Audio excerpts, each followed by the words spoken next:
Bonjour et bienvenue. Aujourd'hui, on plonge au cœur d'un métier qui est en train de, littéralement de façonner notre futur. Une profession qui est au centre de la prochaine grande révolution, à la fois industrielle et technologique. Pensez-y, en ce moment même, des robots explorent la surface de Mars. Ils mènent des missions dans des conditions extrêmes, là où aucun humain ne pourrait survivre. Ce sont nos yeux, nos mains, à des millions de kilomètres de la Terre. Et puis, plus près de nous, dans nos usines, notamment dans l'industrie automobile, des bras robotisés assemblent des voitures avec une précision et une endurance que l'on pourrait qualifier de surhumaine. Ils transforment radicalement les chaînes de production. C'est ça, le cœur de la fabrication nouvelle génération. Et ça ne s'arrête pas là. On entre presque dans la science-fiction. Dans un futur très très proche, ces mêmes technologies se retrouvent dans les blocs opératoires. Elles assistent les chirurgiens, leur permettent de réaliser des opérations d'une complexité folle avec une précision au millimètre près. Et ça sauve des vies. Alors, de l'exploration spatiale à l'usine du futur, en passant par la médecine de pointe, le point commun de toutes ces avancées incroyables, elles reposent toutes sur les épaules d'une seule et même profession. Alors, pour bien décrypter ce métier fascinant, voilà notre feuille de route. On va d'abord parler de la révolution des robots, puis on ira à la rencontre de l'ingénieur en robotique, ensuite on ouvrira sa boîte à outils pour voir ce qu'il y a dedans, on explorera le parcours pour le devenir, et pour finir, on s'interrogera sur le futur que l'on est en train de bâtir. Allez, on commence par la base. Avant de parler de l'ingénieur, il faut qu'on soit au clair sur ce qu'il fabrique. Oublions un peu les clichés de science-fiction. La vraie question, c'est qu'est-ce qu'un robot, au fond ? Pour ça, il existe une définition officielle, issue d'une norme internationale, mais qui est en fait très simple et très puissante. Un robot, ça fonctionne sur un cycle en 3 temps. Sentir, penser, agir. D'abord, il perçoit son environnement. Ensuite, il analyse et décide. Et enfin, il exécute une action. C'est cette boucle qui lui donne son autonomie. Et cet exemple illustre ça à la perfection. D'un côté, on a le véhicule autonome.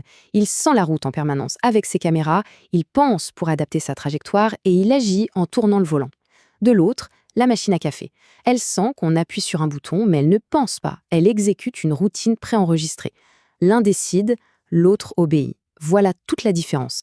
Et attention, ce n'est pas que de la théorie, cette révolution est bien réelle et les chiffres le montrent. Le marché est en pleine explosion. Plus 13% d'installations de robots industriels en France, rien qu'en 2022. Ça place le pays sur la 3e marche du podium européen. C'est bien la preuve que le besoin de ces machines intelligentes, il est là, maintenant. Bon, maintenant qu'on a défini la machine, il est temps de s'intéresser à la personne qui se cache derrière. Qui est vraiment cet architecte des machines intelligentes ? Cette phrase, elle résume absolument tout. Il ne s'agit pas juste d'un mécanicien, ni d'un électronicien, ni d'un informaticien. C'est un profil hybride, un véritable chef d'orchestre qui fait dialoguer ces 3 disciplines pour donner vie à un système autonome et intelligent. Le quotidien de cet ingénieur, c'est un cycle de projet très structuré. Tout part d'un besoin. Comment automatiser telle ou telle tâche ? De là, on passe à la conception sur ordinateur, puis à l'écriture du code, ce qui va donner son âme au robot. Ensuite, et c'est crucial, viennent les phases de test pour dénicher les bugs. Et enfin, l'amélioration continue. C'est un processus sans fin, où chaque étape est clé. C'est une confusion assez courante, celle entre l'ingénieur robotique et l'ingénieur en IA. Leurs rôles sont bien distincts, même s'ils sont très complémentaires. Pour simplifier, on pourrait dire que l'ingénieur robotique construit le corps, il s'assure que la machine est solide, que ses mouvements sont fiables et précis. L'ingénieur en IA, lui, construit le cerveau, il lui donne la capacité d'apprendre et de prendre des décisions intelligentes. Bon, pour fabriquer de telles merveilles, il faut évidemment une boîte à outils. Et une boîte à outils plutôt bien remplie. Et il n'y a pas que des compétences techniques dedans, loin de là. D'un côté, on a les compétences dures, le savoir-faire technique. La maîtrise de langages comme Python ou C++ est indispensable, tout comme des bases très solides en mécanique et en électronique.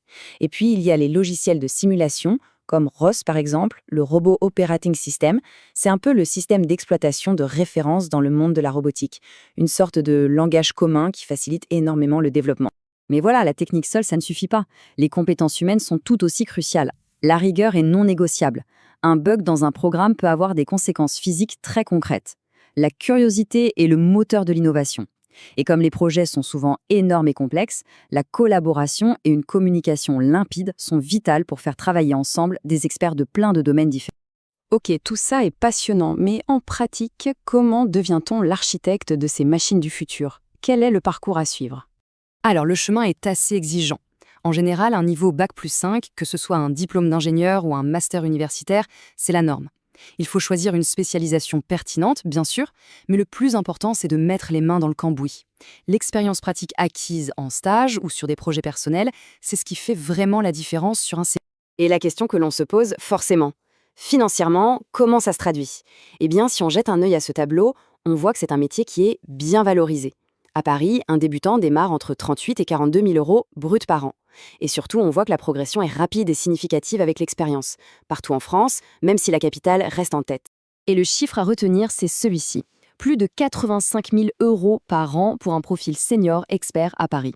C'est un chiffre qui en dit long sur la valeur de ses compétences sur le marché du travail. Et ça, c'est sans même parler des salaires aux États-Unis qui peuvent grimper encore bien plus haut. Mais voilà, construire ce futur, ce n'est pas seulement une question de technique ou de salaire. Ça nous oblige à nous poser des questions profondes sur la société qu'on est en train de construire. Cette phrase, on la connaît tous. Un grand pouvoir implique de grandes responsabilités. Et la capacité de créer des machines qui agissent de manière autonome, c'est un pouvoir immense. Et les défis sont nombreux. L'automatisation va forcément transformer le marché du travail.